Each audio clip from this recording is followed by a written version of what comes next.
Good afternoon. The Public Safety Committee will now come to order. Madam Clerk, will you please call the roll?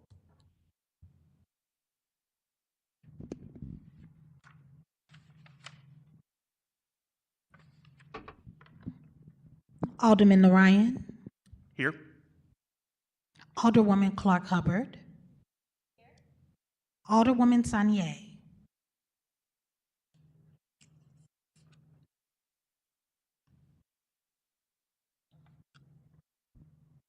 Alderwoman Velasquez, Vice Chair Aldrich,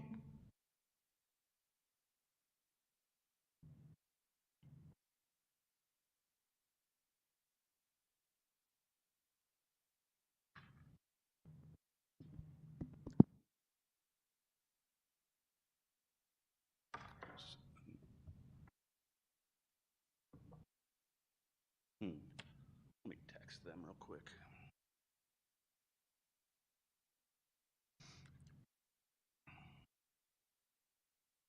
Alderwoman Sanier,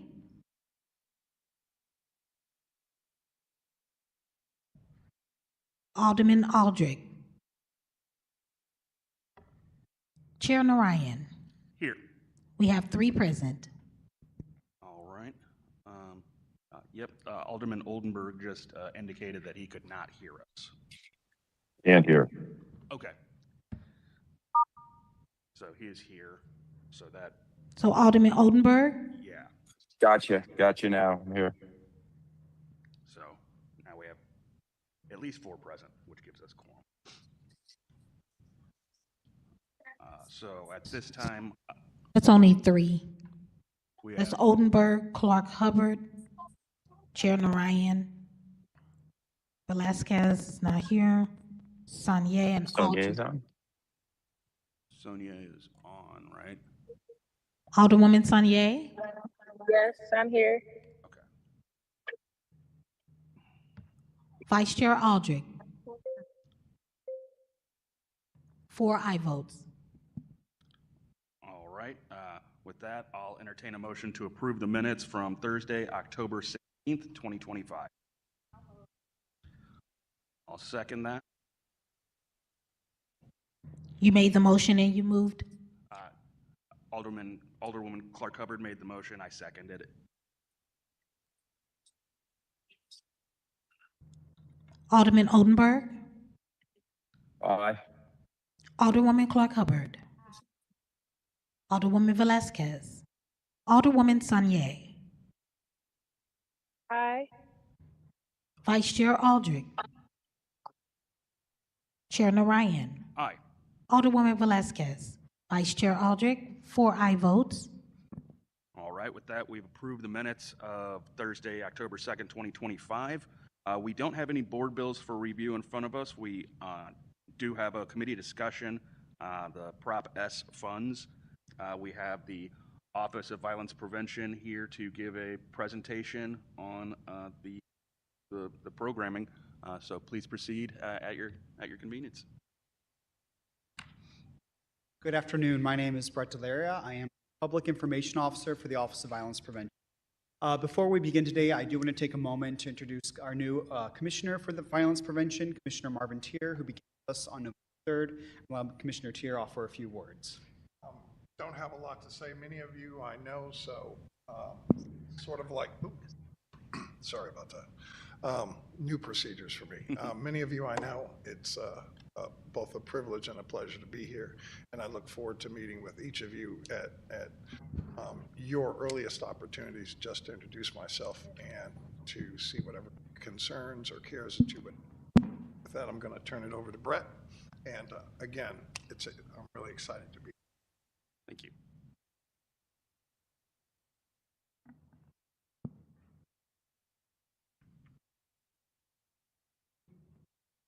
All right. So we are here today. We began the Prop S conversation with opening the RFP back on October 6th.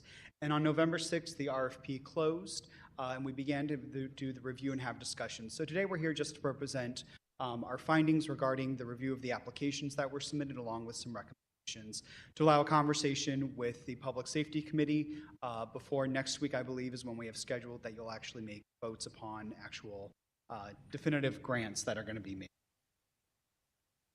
Let me see, I don't think I tapped this in. Let me give me 1 second.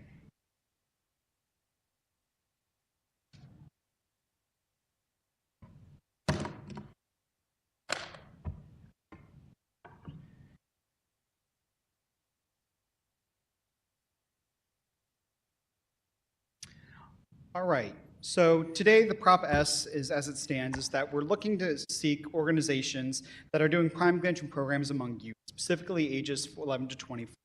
The RFP made that bid out to the public. It was sent out via email as well as published on the city website, published in the St. Louis Post-Dispatch, the St. Louis American, and the City Journal for calls for proposals.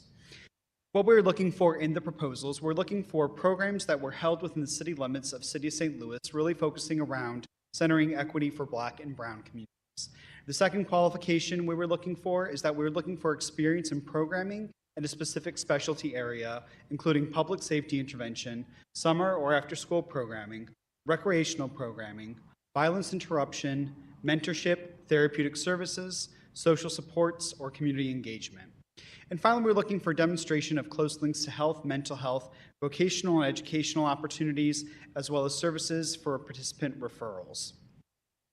OVP primarily gives preference to these 14 neighborhoods, specifically that are most impacted by violence in the community.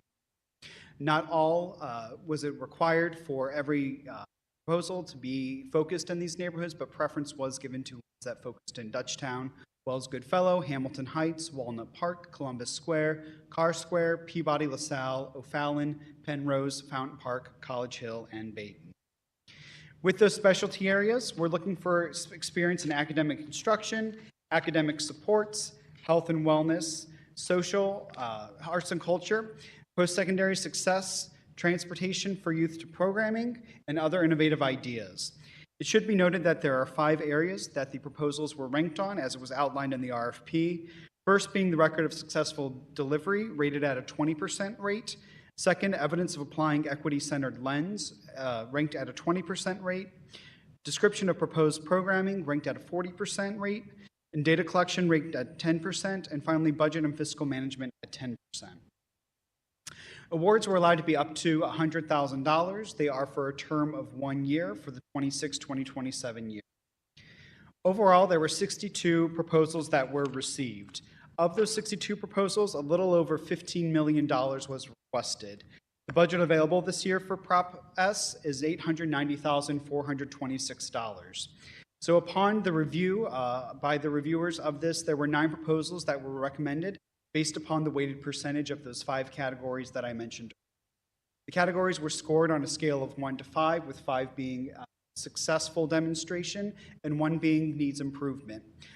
Overall, those categories were ranked in the 1 to 5 score with a maximum of 25, and then weighted out by the percentages of the specific criteria as outlined in the RFP.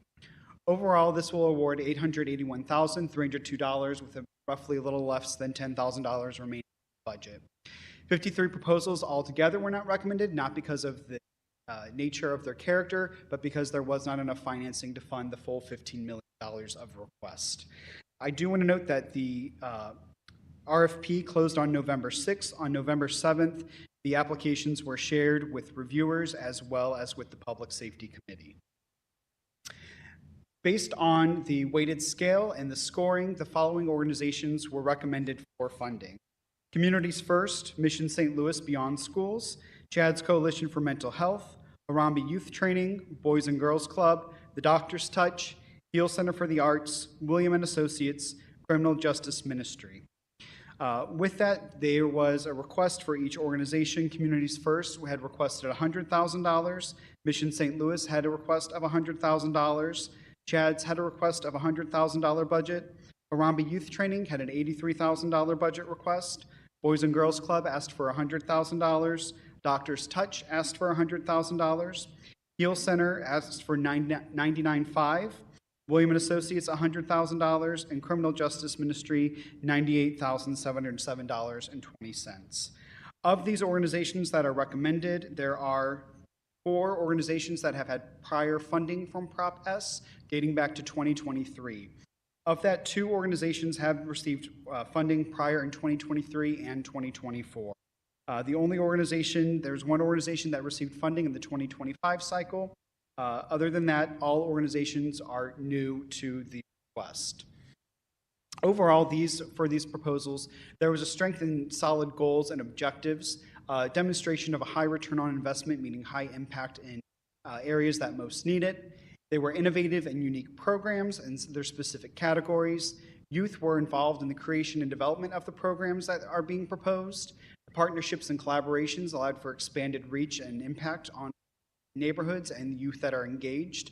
There also demonstrated impact and good track record based upon their successful delivery requirement in the RFP proposal.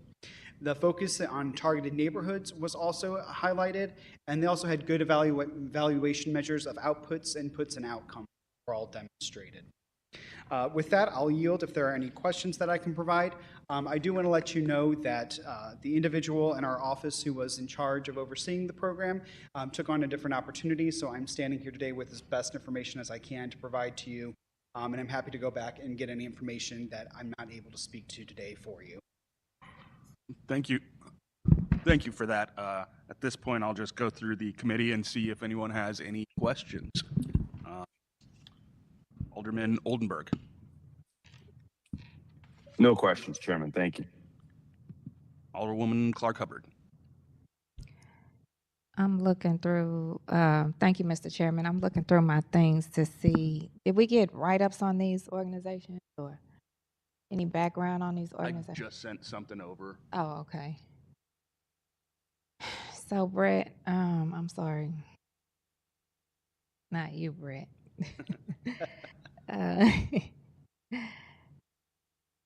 I'm not sure if you'll be able to answer the questions I have because I do have some questions about the process and, you know, a lot of the things that we talked and touched on the last time about the follow-up, the capacity building, the relationship building with a lot of the organizations that were present and spoke, and then to I know that some of them did reapply and did follow the recommendations that you all gave to reapply this year. So I guess I do have some questions about this, but I'm not sure if you was there follow-up there for applicants that of these 93 that you said, were there what was the process like? Do they even know that they didn't get it, or do they don't know where they at? Because there has not been an official vote by the Public Safety Committee, we have not sent out what was recommended at this point. That's what this meeting primarily was, to be able to have that conversation. So the review of the applications went through, but there has no been additional follow-up or questions. We wanted to allow the committee to review it and then allow us to go back this next week to do any follow-up questions that you may like us to dig into or reach. So we're open to conversation on how you'd like to proceed moving forward, since these will not be held to consideration until next Thursday.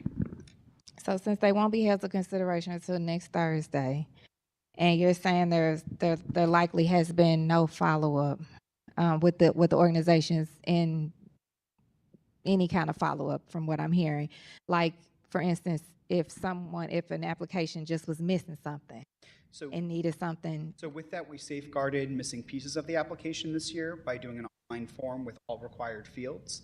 So the documents that were sent in, there would be no missing documents. So we made sure, we did audit when we went through to make sure those documents were there, but we had that fail-safe there by the requirement of the form, so that those documents had to be uploaded, so there weren't missing pieces. Okay, that's good to know. So that means, so if I'm hearing correctly, that means if an organization had put in their application and the safeguard, it would have prompted them to tell them that they were missing some before it initially got. Correct, yes. It would now let them to continue forward in the application until they had at the required field. There were specific things. I think there was a question about having an audit. If they answered no to that, there was a follow-up question that was required that basically asked, what are the safeguards that you have in place if you don't have an external audit? Okay. Brett, I don't see what you sent that has, I guess because of course some of these names are very familiar, but some aren't. And I know that some of the organizations that were present and tried to reapply this year after taking the feedback, excuse me, that you all gave and had deliverables and measurements that we could really go by that I could honestly give my word and support on, I don't see on here. And I know it's not much. I know the role I play in this. I do understand that, but I also know the valuable role I play in community and organizations and the work they do or the work that they don't do. And so if we don't, did you send me anything? Yeah. Okay, I'll come back to my questions. I'll try to look at the documents in here to see. The Google folder with all 62 applications, Mhm. you should be able to review, as well as there was a summary spreadsheet of the viewer form Okay. with the feedback, as well as with the score and the weighted score overall. Okay, and then before I let you go, so is there any opportunity in here for any other kind of recommendation, or is this just what you recommend in yours? This is just recommended based upon scoring in terms of those that had the highest percentage based upon their application. Mhm. So if there is discussion regarding room, that's what I kind of leave up to the committee. Okay, Want us to go back and have conversations with certain applicants regarding funding, that's the opportunity that we're seeking here today, is your feedback on how you'd like us to proceed before we meet next week. okay. All right, thank you so much. It would also be important to note that if you do come up with some questions in between that time, if you do have some questions that you come up with at a later date and you want to submit it to us, we'll be happy to do and pursue whatever information you need. Oh, thank you so much.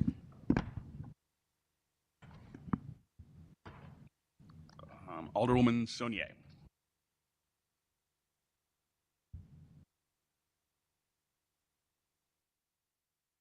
Alderwoman Saunier. Hello, can you all see and hear me? Yes, we can, Alderwoman. Okay, thank you, Chairman Ryan. I, always appreciate you all's work. I would definitely echo the sentiments of the Alderwoman from the 10th.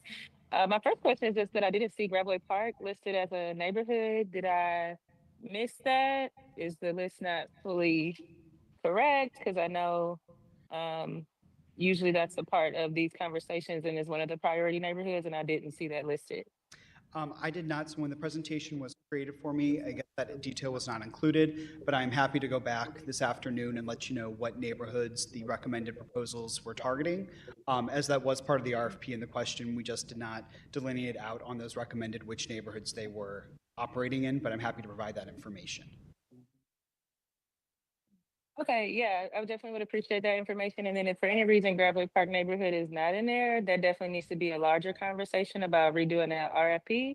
I actually just went to a funeral last week for a 13-year-old, and it has a lot of crime and a lot of issues there. So I don't know, if Dutchtown is counted, Gravois Park and Dutchtown usually go in the same bandwidth. And so I would just uplift that I need that to be looked into, and I would like the list updated. And if for some reason Gravois Park is not there, I wouldn't understand, because a lot of the same data that's decided to decided priorities applies there. So that's just kind of my question and flag for this. I think we obviously have a lot of larger conversations to have about the process, but that definitely jumps out to me first right now.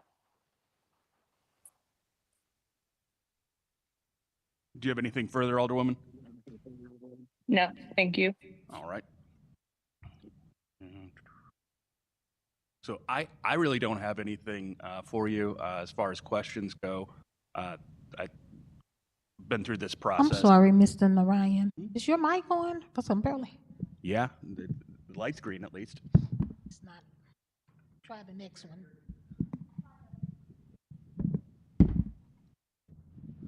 How about now?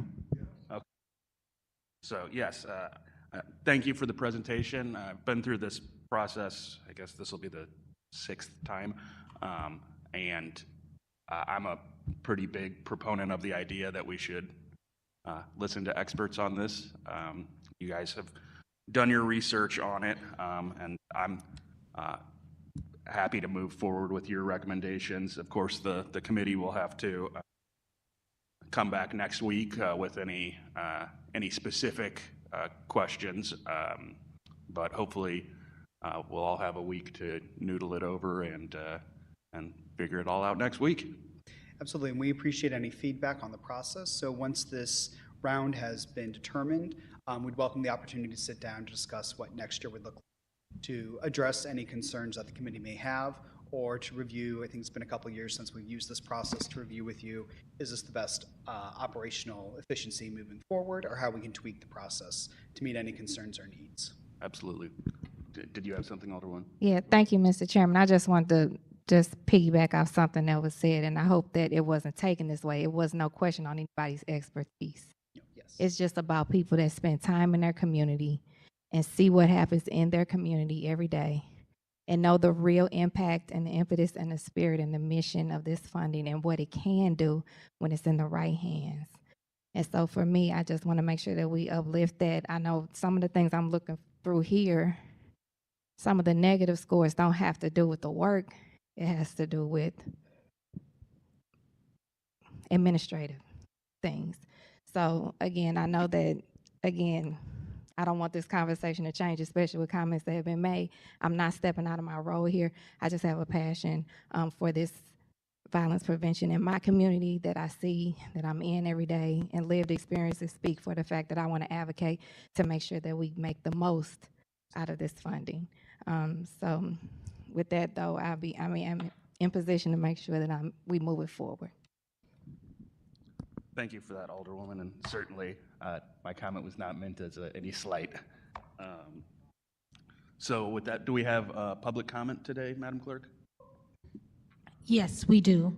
First, we have up Ms. Lauren Ming.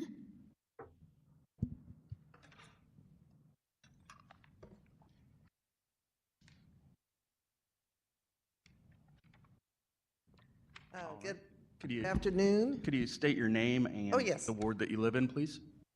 Well, my name is Lauren Ming. I actually don't live in the city. Okay. I live in Creve Coeur.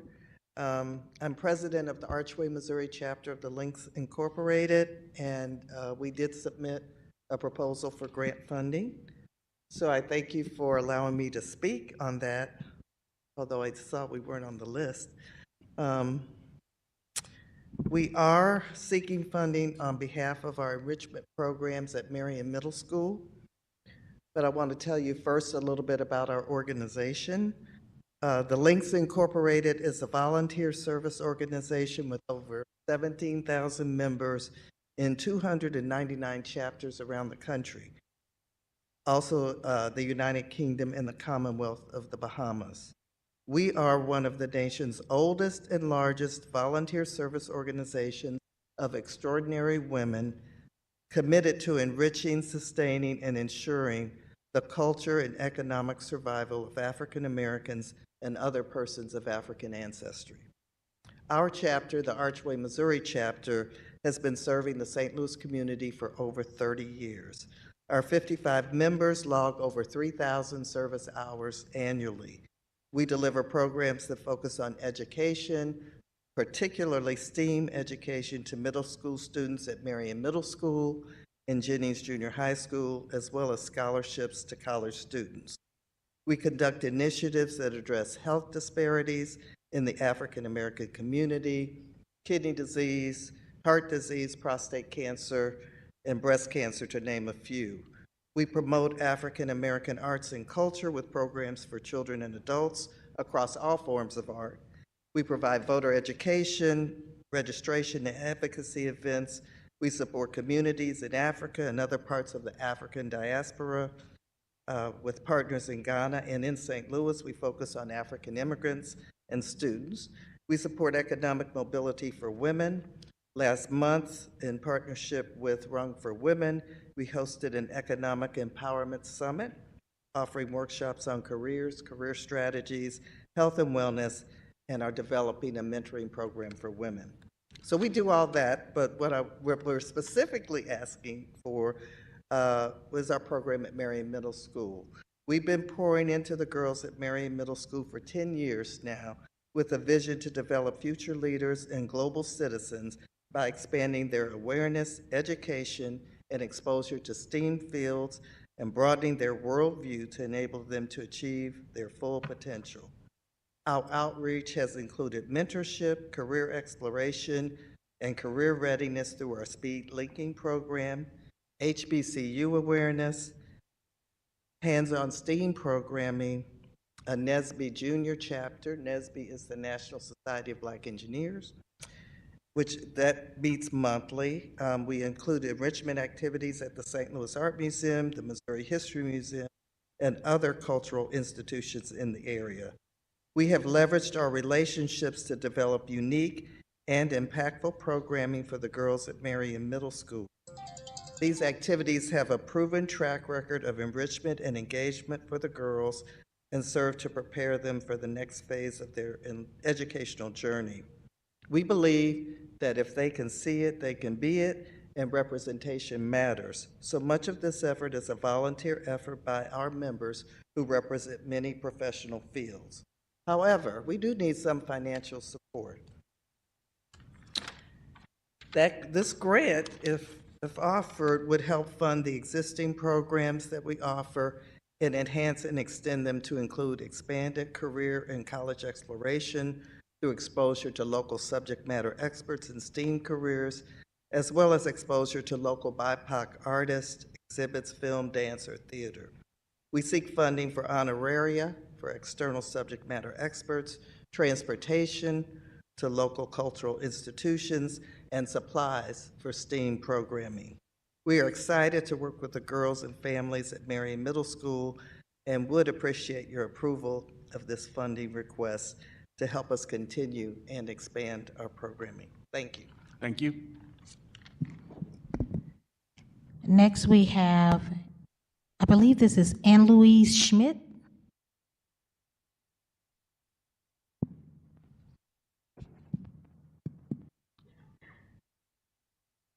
Hi, I'm Ann, raise my right hand. Yeah, if you could just Okay. state your name and the ward that you live in. Yes. 3 minutes. I'm Ann Louise Schmidt. I work in the city, in Central West End. I reside just over the border in Maplewood, in the county. And I am here, I know this is the public safety meeting about Prop S, about violence prevention, specifically for youth programs. I read the packet. And I'm also here because this is the first public safety meeting after the most recent jail death. And I just want to speak on that for a minute because it's been a little bit silent for a while. I don't see things changing at the jail. I see people keep dying. Dr. Motti, when she was here in January, specifically said that people are going to die in life. So in that, a number of people that reside at the jail, you would typically have 1 to 2 deaths a year. And we've now had the 21st death in less than 5 years. So that is like 5 times the rate or something like that, 4 times the rate. It's a lot more than we should be having at that jail. We know that we've heard about no time out of your cell. We know that we've heard about understaffing. We know we've heard about the very high rates of the mentally ill at the jail. And we have talked about doing something, and people have talked about doing something. And we had Doug Burris come in and make all these recommendations, and we have a new Nate Hayward, the new commissioner.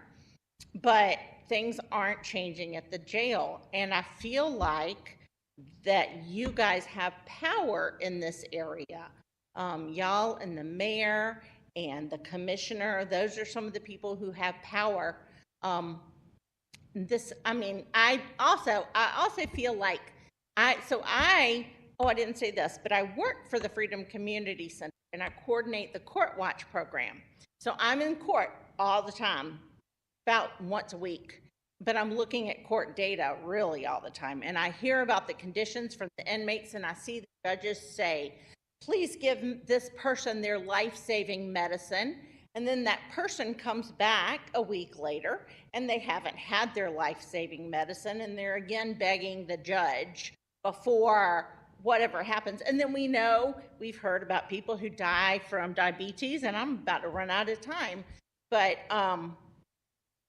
people dying from dehydration, and these things can be changed and they can be fixed.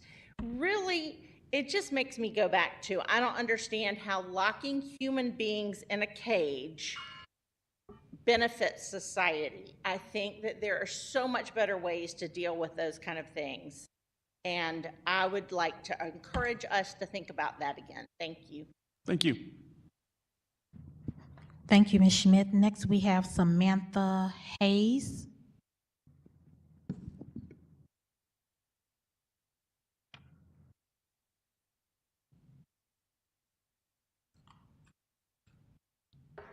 Good afternoon. Good My name afternoon. is Samantha Hayes, and I'm the sister of Samuel Lamar Hayes Jr., who was wrongfully murdered in St. Louis City Justice Center, July 19, 2025.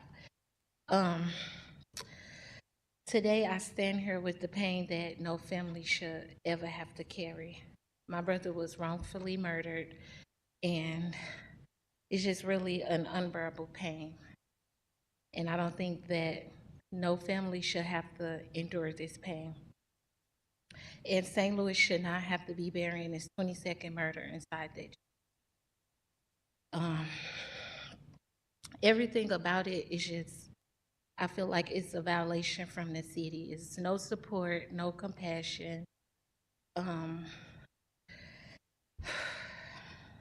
It's just been a time to understand that my brother was tortured inside of protective custody, and it's quiet. It's like you guys just sweeping it under the rug, and if I don't speak on it, then it won't get noticed.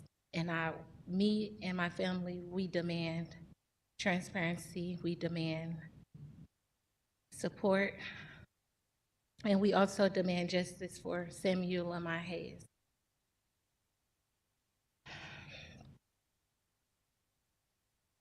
Oh, Jesus. Instead, we only receive a graphic video of us watching my brother take his last breath, with the medical providers just watching over him, everyone just watching like he meant nothing, and he meant something to us. He was a provider, he was a protector, he was an awesome father.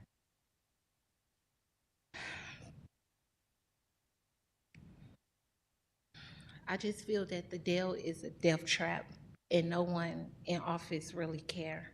It's like everyone is just there and treating the inmates like they're nothing. And I feel that all inmates' lives matter, no matter what they're incarcerated for. Everyone's lives matter.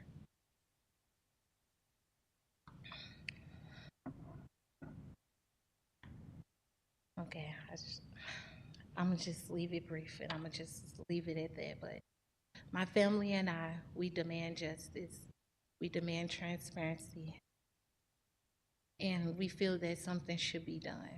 This cannot keep happening to our people that's incarcerated. Something has to be done, and there's a leadership that can set an example, get things done, that no more jail deaths should occur, and no family should have to endure this pain that my family and I is going through. So I stand here to try to make a change in St. Louis City Justice Center so that this could not happen to anyone else's family. But unfortunately, it happened to 2 other families after my brother within a 3-month time span, and that is very unacceptable. No one is talking about it. No one haven't even came to my family and even suggested a type of change, what could be done, not even an apology. And I feel that that is very unacceptable for a beautiful soul to lose his life with no explanation to his family. Thank you. Thank you. Thank you, Ms. Hayes. Next, we have Joy Smith online.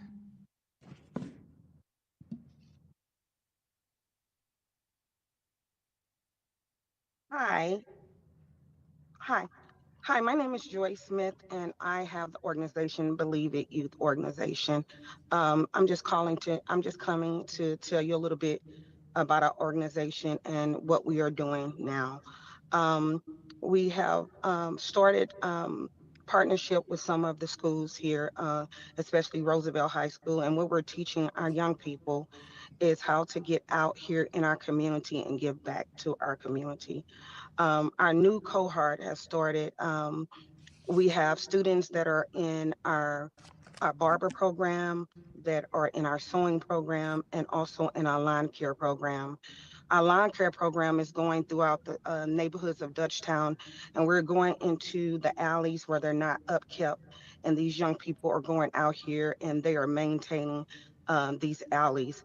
At the end of our program, these young people are able to receive all of their equipment, their tools that they use in this program.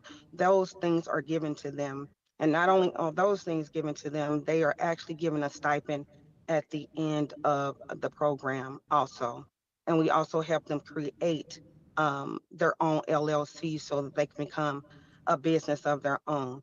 And so we've been in um, partnership with Roosevelt. This is our second year of doing it with Roosevelt High School. And we're also reaching out to Vashon and Sumner High School. And we are in the process of getting that MOU to partner with those schools. These children look forward to this program. We are happy to do this program. We have grown since our first year, because last year was our first year. And sometimes you have a little bit of stumbling blocks, but this year we have really grown. The children are looking forward to this. We also provide them a meal once they finish their class. And it's a 12-week class, and we partner with some of the local organizations in our neighborhood to give them a skill that they can take with them outside of school. So we just want you to think about what Believe It Youth is doing for our children in our neighborhood, what they're doing to make them productive citizens in our neighborhood, and giving them something to look forward to. So I just wanted to come and get a little background on Believe It Youth Organization, and we want you to see what we are putting in our communities and how we are trying to make sure that our young people stay out of the streets of St. Louis and give them something productive to do and to look forward to doing later on. And we hope that you would reconsider Believe It Youth Organization and take a deeper look at what we're doing for our community. Thank you, Ms. Smith.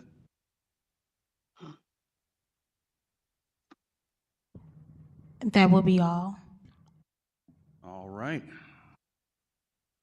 So, let's see. Thank you to everyone who came out to discuss Prop S and the jails. At this point, I'll move that we excuse Alderwoman Velasquez and Alderman Aldridge for necessary absence.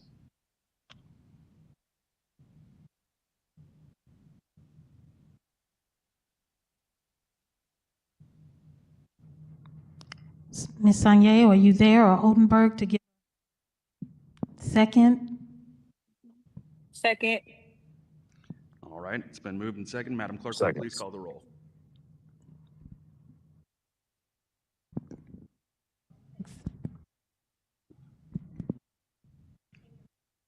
Sanye, second, correct? Yes. Yes. To excuse Alderwoman Velasquez and Aldridge. Alderman Aldrich. You want me to call the roll on that? Yes, please. Alderman Oldenburg, Aye.